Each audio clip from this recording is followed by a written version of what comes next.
Je salue nos amis de la radio L'Amandier Fleury, sans oublier bien sûr nos amis internautes. Je vous propose une nouvelle capsule concernant cette thématique. Pourquoi tant de versions de la Bible? 7 facteurs majeurs. Il est vrai qu'il existe aujourd'hui de nombreuses versions de la Bible et cela s'explique par 7 facteurs majeurs. Tout d'abord, premier facteur, les langues originales. Nous savons que la Bible a été rédigée en hébreu, en araméen et en grec koiné. De ce fait, la traduction implique des choix linguistiques complexes pour rendre fidèlement le texte dans les langues modernes. Deuxième facteur, l'évolution des manuscrits. Les sciences bibliques et la critique textuelle ont découvert des manuscrits plus anciens, comme les manuscrits de la Mer Morte, permettant de corriger certaines erreurs de copie et d'affiner la restitution du texte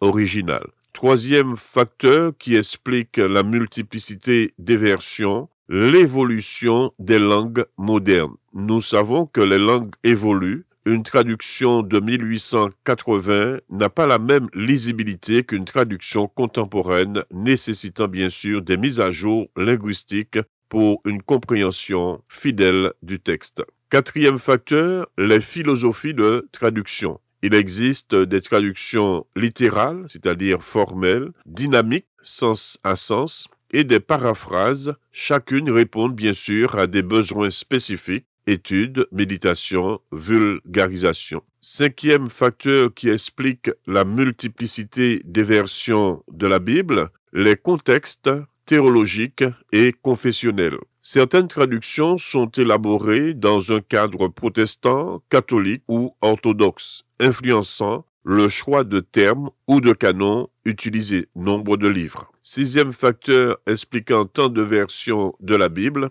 les publics cibles. Nous savons que les traductions peuvent viser de niveaux différents, enfants, nouveaux croyants, exégètes ou traducteurs, nécessitant des approches adaptées. Septième facteur expliquant la diversité des versions, l'accessibilité universelle de la parole. Nous savons que la théologie chrétienne considère que Dieu désire que sa parole soit entendue jusqu'aux extrémités de la terre. Acte 1, le verset 8. De ce fait, nous comprenons que la diversité des versions participe à cette diffusion mondiale. En guise de conclusion, je dirais ceci que la pluralité des versions bibliques n'est pas un problème en soi, mais le fruit de recherches linguistiques, scientifiques et théologiques visant à rendre le texte biblique accessible, fiable et compréhensible pour chaque génération et chaque contexte